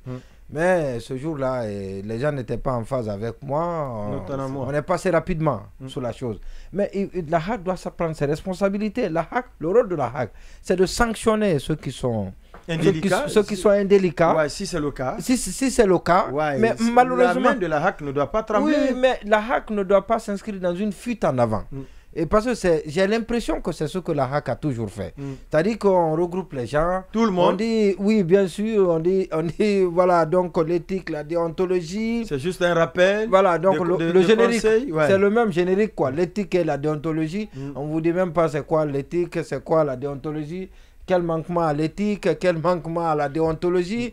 Mais c'est le générique. C'est le générique. Les concepts ne sont jamais définis. Oui, justement, on vous enfume avec les oreilles. Ces génériques-là. Et après, personne, c'est peut-être les tierces qui portent plainte contre des journalistes. Ouais. Ce sont ces sujets qui sont discutés et décidés au niveau de la HAC. Alors, c'est à cause, bien évidemment, du manque de responsabilité, du laxisme de la HAC, que tout cela nous est arrivé. Et la HAC n'a pas le courage de demander, parce que la HAC se sent coupable de ce qui nous arrive, de ce qui est arrivé. Et donc la HAC n'a même pas le courage de demander à ceux qui sont venus lui dire qu'il y a un problème. Alors, si la HAC ne sait pas, qu'on aille à la Cour suprême. C'est-à-dire que c'est toujours un règlement à l'amiable. Parce qu'il faut savoir ce qu'on nous reproche. Nous avons tous besoin de le savoir. Peut-être que c'est moi, qui ai tenu ces propos. Nous sommes dans un bateau qui ballotte sans gouvernail. Tout le monde est en train d'être sanctionné pour cela. Ou bien c'est peut-être Ndoye, Marwan, vous, Sanso, ou ailleurs dans d'autres radios, d'autres journalistes. Les gens, tout le monde est en train d'être sanctionné. De faire les frais. Voilà, justement. Alors, la Cour suprême, et ce que Abakar a dit, je ne suis pas du tout d'accord avec lui. Je ne peux même pas être d'accord. Je ne peux même pas être d'accord avec lui. Bien entendu. Et parce qu'il y a puis les interlocuteurs même, lorsqu'on parle de négociation, c'est qui? Il y a un ordre de résolution des problèmes, des dossiers. On ne peut pas me dire que d'abord la HAC reconnaît que sa décision est sujette d'attaque devant les juridictions compétentes. Alors, si cela est fait, et forcément on demandera à la HAC de venir démontrer, de venir avec ses pièces justificatives. Et si la HAC vient avec ses pièces justificatives, si la HAC n'en a pas, mais on annule la décision après les choses reprennent. Et là, c'est en ce moment. C'est en ce moment, et c'est pour ça que je dis que ce n'est pas forcément la partie du barreau à flétrir, mais j'ai l'impression que c'est une trop grande prudence de la part du barreau qui attend que les médias qui sont victimes saisissent les autorités judiciaires et qu'en retour, les autorités judiciaires ne donnent pas une suite à leur plainte, c'est une première chose. Et je suis sûr que les organisations de défense des droits de l'homme et le barreau vont se lever contre cela pour que la décision soit prise, une décision de justice sanctionne la HAC et demande à la HAC de rétablir les journalistes et que les organisations de défense des droits de l'homme soient indemnes face à cette situation. Donc, les journalistes doivent prendre leurs responsabilités. Ce n'est pas une confrontation. Moi, j'ai totalement désespéré ce soir à écouter, à entendre et à comprendre Aboubacar Camara. Je me dis que les patrons de presse vont lier les mains et les pieds, comment on appelle les pieds, et se mettre en quatre pour se donner aux autorités. Vous savez, il y a cette mauvaise appréciation de la méthode que je constate. C'est quoi notamment? C'est qu'aujourd'hui, on ne défend plus un droit. On veut protéger un intérêt. La crainte des patrons de presse aujourd'hui, c'est de ne pas voir leurs entreprises ou leurs entreprises de médias être fermées. C'est la crainte des patrons. La crainte, ce n'est pas de défendre un droit, alors qu'aujourd'hui, la possibilité pour ces patrons de presse, c'était d'attaquer la décision de la HAC. Parce que cette décision, elle est sujette de surtout que quand la HAC le dit, la HAC elle-même... C'est sous-entendu que quand cette décision ou ces décisions sont attaquées, administrativement, c'est une décision qu'on peut attaquer. Donc ça, c'est le droit qui nous le permet. Mais je désespère encore plus loin, parce qu'on me dit que dans les démarches, les patrons de presse sont allés rencontrer les diplomates accrédités dans notre pays. Je dis encore une fois de plus, on est abandonné. J'ai un sentiment qu'on nous a abandonnés. J'ai un sentiment qu'aujourd'hui, les intérêts des États sont plus importants que tout ce qu'on nous vend dans la démocratie. La France, les États-Unis porteront la responsabilité de tout ce qui arrivera à cette jeune démocratie en Guinée. Le silence de la France, surtout de son ambassadeur, la complicité des États-Unis prouve à suffisance qu'aujourd'hui, la démocratie, c'est un vain mot. Ça n'existe pas. C'est du vent parce que l'idée de communauté internationale, c'est d'abord la communauté des intérêts. Puisqu'ils ont des intérêts, certainement, avec la junte en place. Vous avez vu, ces grandes ambassades aujourd'hui ont opté pour le silence. Ils ont opté ils nous ont vu, ils nous voient, ils nous laissent avec l'État, la puissance de l'État, nous broyer, sans que ces ambassades ne réagissent. Je pense qu'il y a eu trahison.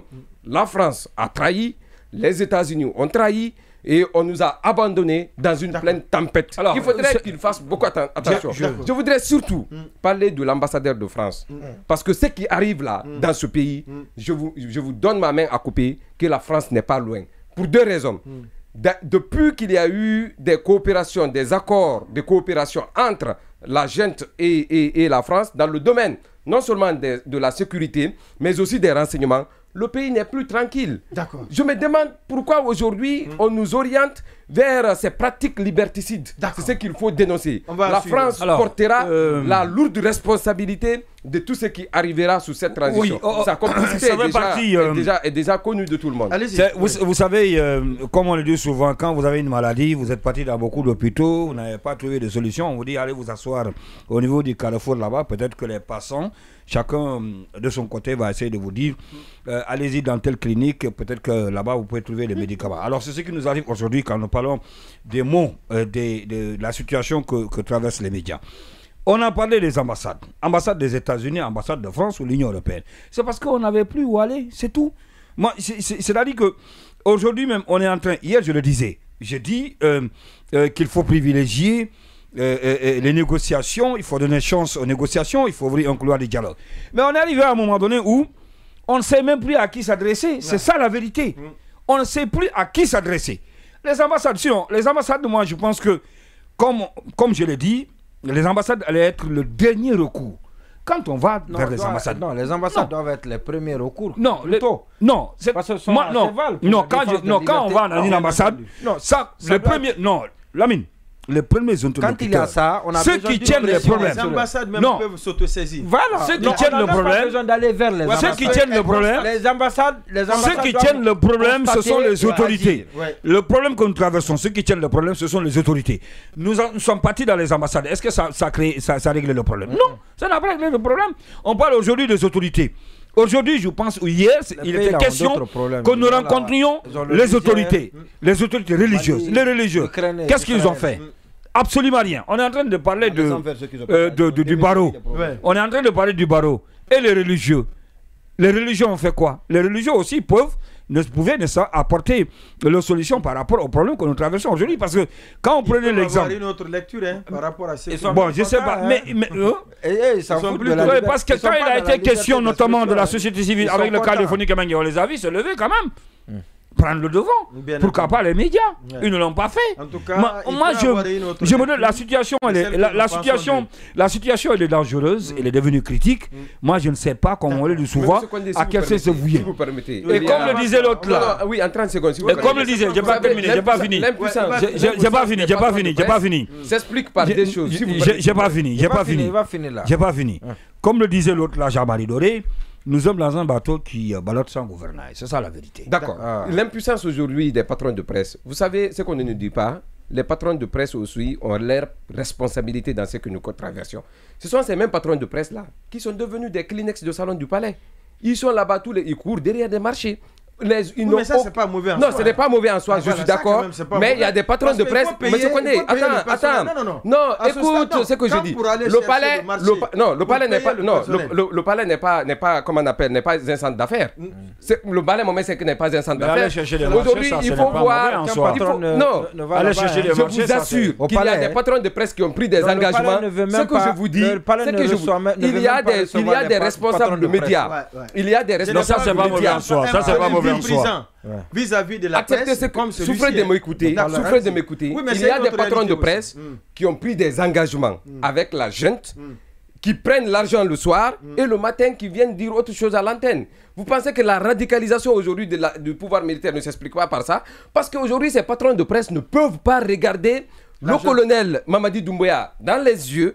Ils ne peuvent pas regarder Amara, le général Amara, dans les yeux, ni Diba Diakité dans les yeux. Vous ne pouvez pas manger avec les gens là. Vous prenez leur argent et puis vous venez faire autre chose. Je pense que leur responsabilité... Il faut qu'on se dise, c'est le moment de se dire les vérités. On doit se dire les moments sont bons pour se dire les vérités. Je suis d'accord. Voilà. Oui. Allez-y, Sansobari. Et puis il y a cette nouvelle actualité liée au football. C'est important, puisque c'est une autre crise à n'en pas finir là. Allez-y. Je suis d'accord que le silence de certaines chancelleries, notamment l'ambassade des États-Unis, les ambassades des États-Unis et de la France, est incompréhensible dans ce cas. Je suis d'accord qu'on n'avait même pas besoin d'aller les rencontrer.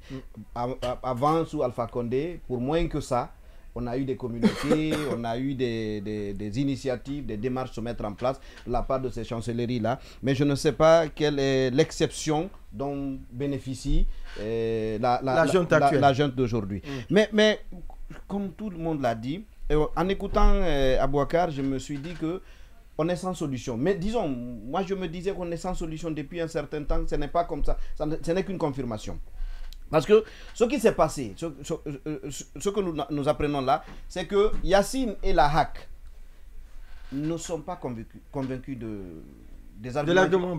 l'argument qui a été brandi. Ouais. Ils ne sont pas convaincus, ils sont incapables de défendre l'argument, mais ils ont reçu une instruction qu'ils ont exécutée mécaniquement. Mais moi je dis, il y a aussi une question d'honnêteté personnelle. On a appelé Yacine sur Espace, on lui a demandé... Est-ce que votre institution est indépendante? Il a dit qu'elle est indépendante. Est-ce que cette décision, vous l'assumez? Oui, nous l'assumons. Alors, je ne sais pas sur quelle base il assume, comment l'institution peut être indépendante, si on peut appliquer une décision dont on n'est pas convaincu de la pertinence. Je ne sais mais comment ils peuvent aussi assumer alors qu'eux-mêmes n'ont aucun élément matériel jusqu'ici? Sur quoi ils ont fondé leur conviction sur simple appel téléphonique?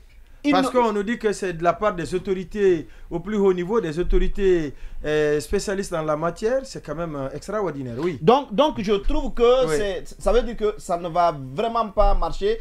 Et maintenant, quand il dit, et moi je comprends ça, quand il dit par exemple que aller vers la justice, ce ne serait pas la solution, je suis plutôt d'accord avec lui, ce n'est pas non plus une solution, parce que, et pas que pour l'argument de la sécurité nationale. Nous savons, c'est-à-dire, si vous confiez le meilleur moyen de faire durer ça, c'est de confier ça à la Cour suprême. Les gens, pour d'autres dossiers, ont pris tellement leur temps, et vous ne pouvez pas les contraindre. C'est quand ils décident d'examiner votre dossier, ils le font. Vous n'avez aucun moyen de contrainte sur la Cour suprême. Ouais. Vous allez là-bas, c'est l'argument qu'on donne à l'État. L'État dit, la justice a été saisie, désormais attendons que la justice... Voilà, le dossier se trouve à la Cour suprême. Ouais. Donc encore une fois, je pense que ça doit se régler. Moi j'ai toujours pensé... Éternellement éternel. Quand on est dans un pays, dans un pays, il faut épuiser toutes les voies légales. Oui, mais il faut saisir la Cour suprême. Oui, mais vous devez tenter notre action. Exactement, on se ferme là. On ne peut plus démarcher, on ne peut plus manifester. Attendez. Là, quand vous êtes à la Cour suprême, quand vous êtes à la Cour suprême, on va arrêter de travailler. On va arrêter de travailler et attendre la Cour suprême. Quand on est à la Cour suprême, pour trouver le salaire.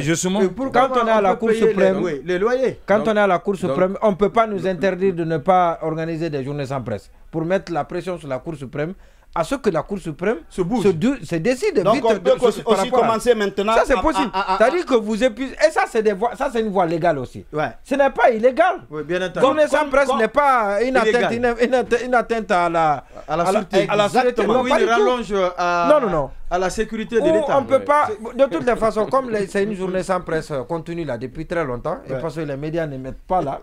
Mais si on n'a pas de solution, qu'est-ce qu'il faut? Vous avez été voir les ambassades. Ils disent qu'ils n'ont pas les ambassadeurs. Ils disent qu'ils n'ont pas de solution. Les religieux. Vous avez été voir les religieux, eux-mêmes ils sont contents. Eux-mêmes ils sont contents qu'on soit dans cette situation-là. Oui. Maintenant vous avez été voir à la HAC. La HAC dit vraiment on ne sait même pas. On a pris une décision, mais sincèrement on ne sait pas pourquoi. On assume. On donne. Vous toquez à la porte au sommet, on ne veut pas vous ouvrir la porte. On ne veut même pas vous sentir. Du coup il n'y a plus d'interlocuteur. Il n'y a plus de quelqu'un en face. La justice au moins. Voilà, parce que qu'est-ce que tu dois faire? Peut-être que le sujet sur la coupure du courant qui devient de plus en plus récurrente à Conakry va patienter jusqu'à demain, puisque il y a du nouveau dans le football avec ce courrier de la FIFA. Rapidement, trois points rapidement. Trois points importants. Deuxièmement, la FIFA confirme l'annulation de la candidature de Martinez et confirme la candidature des trois et des trois autres listes. Oui, et confirme ce que son envoyé spécial a dit, que la procédure doit continuer avec les trois autres listes. Oui. Et deuxièmement, la FIFA a dit que le secrétaire général, conformément au statut de la Fédération guinéenne de football, doit conduire les affaires courantes. Ces affaires, c'est qui est jusqu'à l'organisation des élections. Troisièmement, la FIFA dit que le Syli national de Guinée pourra participer à la CAN, mais à ce niveau, il y a encore des problèmes. Et parce que ce n'est pas une participation, ce n'est pas une garantie entière. Qu'est-ce qui est dit? Alors, il y a ce paragraphe-là, et certainement que vous aurez le temps très brièvement de commenter. Absolument, et moi, je vais le lire. Il y a le troisième paragraphe. Et pour ceux qui ont le courrier, troisième paragraphe, deuxième phrase. On dit que la FIFA estime par ailleurs absolument nécessaire que les élections du nouveau comité exécutif soient tenues avant la Coupe d'Afrique des Nations 2024 qui débutera le 13 janvier 2024. La FIFA estime par ailleurs absolument nécessaire. Après, il y a le quatrième paragraphe. De la deuxième page. Justement, de la deuxième page. On dit la FIFA s'attend donc à ce que toutes les parties prenantes du football en République de Guinée œuvrent en harmonie et en pleine transparence afin que les élections du nouveau comité exécutif de la fédération puissent avoir lieu dans les meilleures conditions possibles et dans le respect des textes applicables et des directives de la FIFA et de la CAF. Ça, c'est conformément à la liste, au calendrier, au chronogramme joint au courrier qui a été envoyé à la FIFA. Et ce chronogramme fixe la date des élections le 6 janvier. Alors, la question qui se pose, est-ce que cette garantie que la FIFA a donnée de la participation du Syli national est exclusive, elle est totale? Je ne crois pas. Il faut lire entre les lignes. Et la FIFA... Ça veut dire qu'il faut faire le congrès le 6 janvier. Veut et souhaite... Et il y a un autre paragraphe, 4e paragraphe, je l'ai dit. Hein, le 4e paragraphe, la FIFA dit qu'elle va sanctionner toute immixtion ou toute entrave au processus. Donc 4e paragraphe... D'un tiers. Voilà, d'un tiers. Donc allez-y lire le 4e paragraphe. Ce tiers n'est autre que l'État. C'est ça. Parce que l'immixtion, c'est l'État. Donc c'est pour dire que... Si elle est prouvée. Voilà, donc, c'est une situation à gérer avec beaucoup plus de lucidité. Parce que ces derniers temps, comme on voit que les membres du football sont souvent rencontrés, reçus par le Premier ministre. Peut-être c'est de cela qu'il s'agit, c'est ça? Bien sûr, quand la FIFA, quand le Premier ministre a été vraiment maladroit, non, c'est un échec de sa part, justement.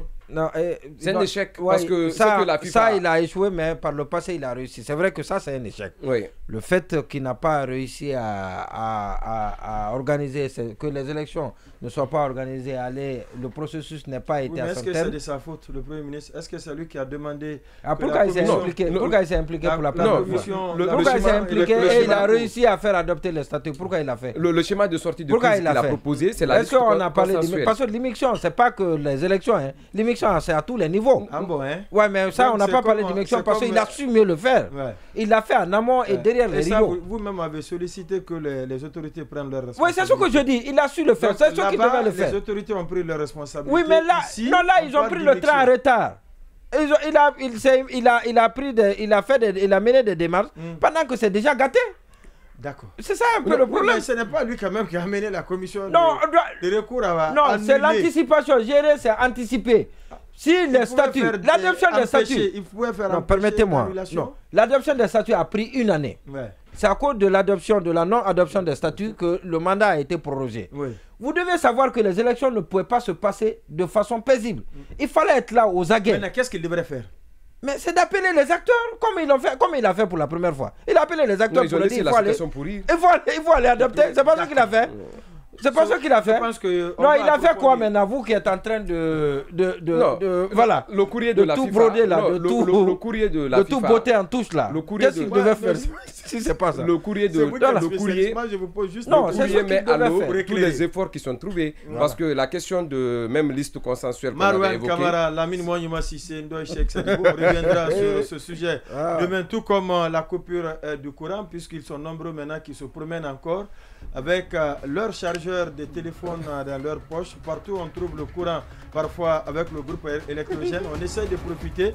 Pourtant, on nous avait dit que l'actuel directeur général de EDG peut donner le courant 24 heures sur 24, 12 mois sur 12, même sans le bateau qui était hacké, le bateau turc.